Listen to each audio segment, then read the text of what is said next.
Hi, I'm Paul Friedman, founder of the Marriage Foundation. This is our Marriage Foundation channel where people come to learn about marriage the right way. And we've been doing this for a long time. I used to be a divorce mediator before I got into saving marriages. This has created much better karma for me.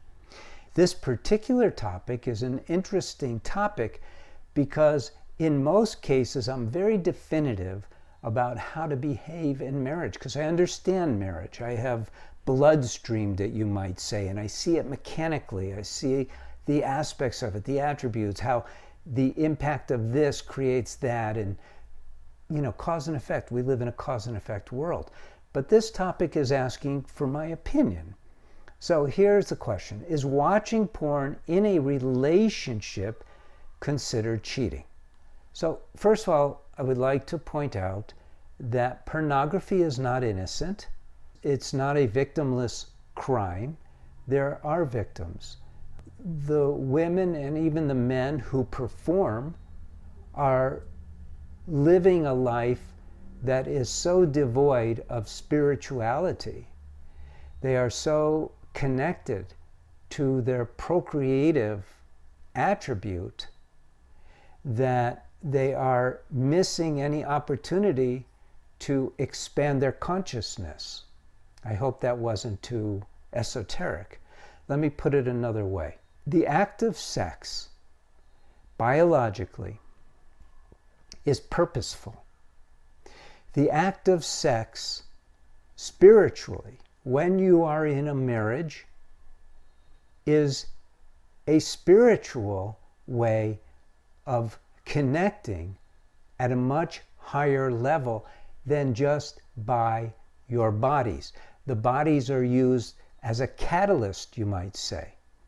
And because our world is basically stupid, and I say that with total love, and I'm stupid too, but we are fairly stupid, and we see spirituality as something that is out there. That's for those people. We don't realize, because we're not taught, that we are essentially spiritual beings. We're souls. We don't have a soul. Let's take care of this. And this is going to tie back to this whole question of pornography. But we are souls. We don't have them. What we have is we have a body and we have a mind. And this is a perfect example of the tail wagging the dog. The body is a bundle of individual cells, trillions of them, all of them with the drive to survive, self-preservation. We know that. This is scientific. I'm not making this up. Every cell, every living cell is an embodiment of the drive to survive. The second layer under the drive to survive is procreation, multiplying the species. It's part of survival. And your body is no different in that regard than these single cells. It's just that these cells have accumulated together, and you, the soul, have this body, but this body is constantly telling your mind, not you, telling your mind, we need to procreate, we need to procreate. It's a constant. It is not something hidden in the recesses of these cells.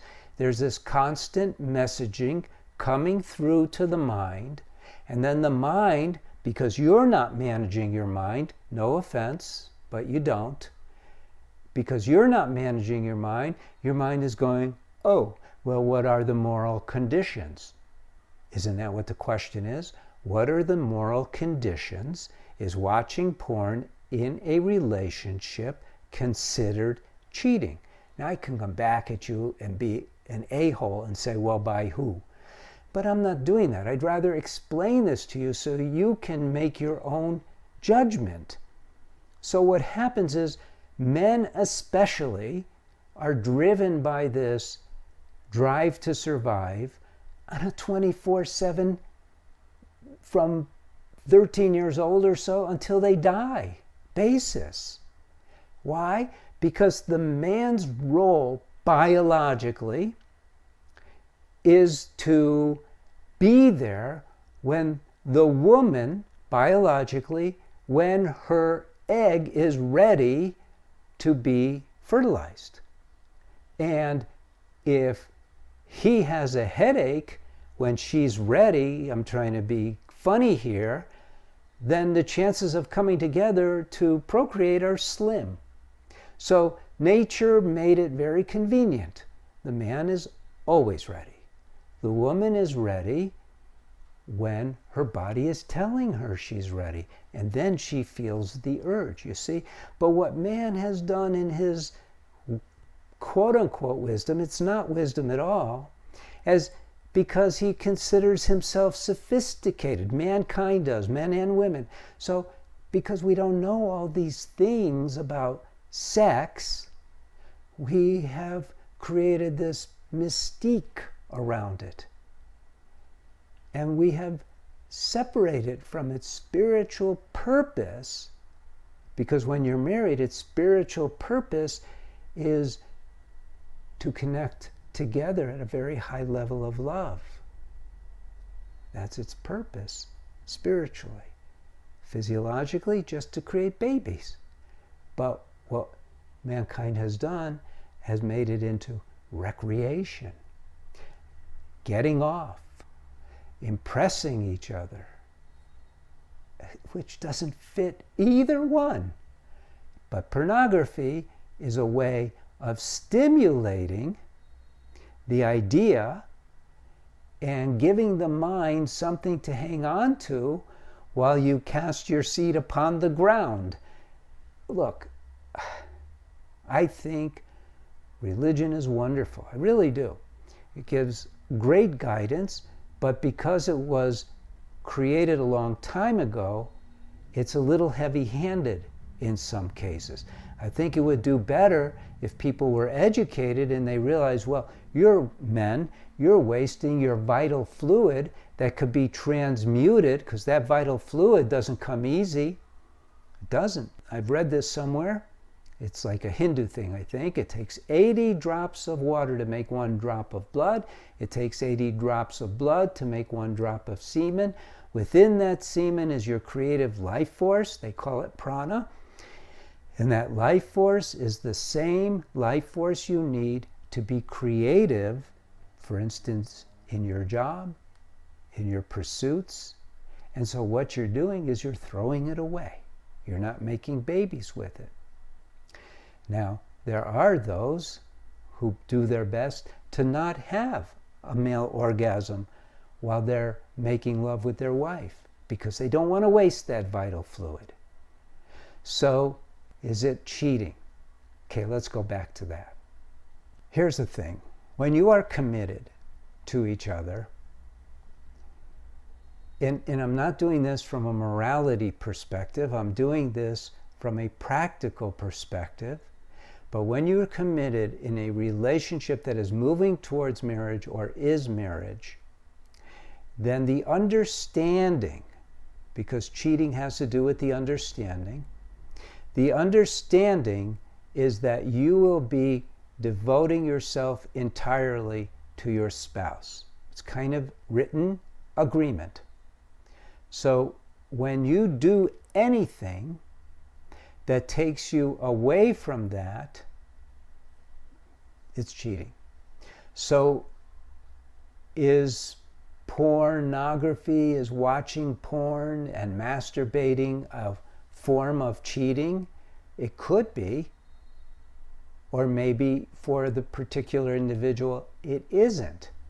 But what it is for sure an indication of is that someone's not engaged enough with their spouse for whatever reason, but there should be no barrier to having sex when you're in that relationship.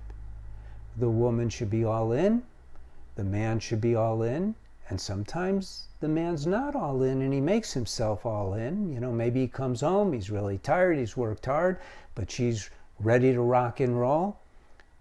He doesn't get to say, I'm too tired, because that is a form of cheating.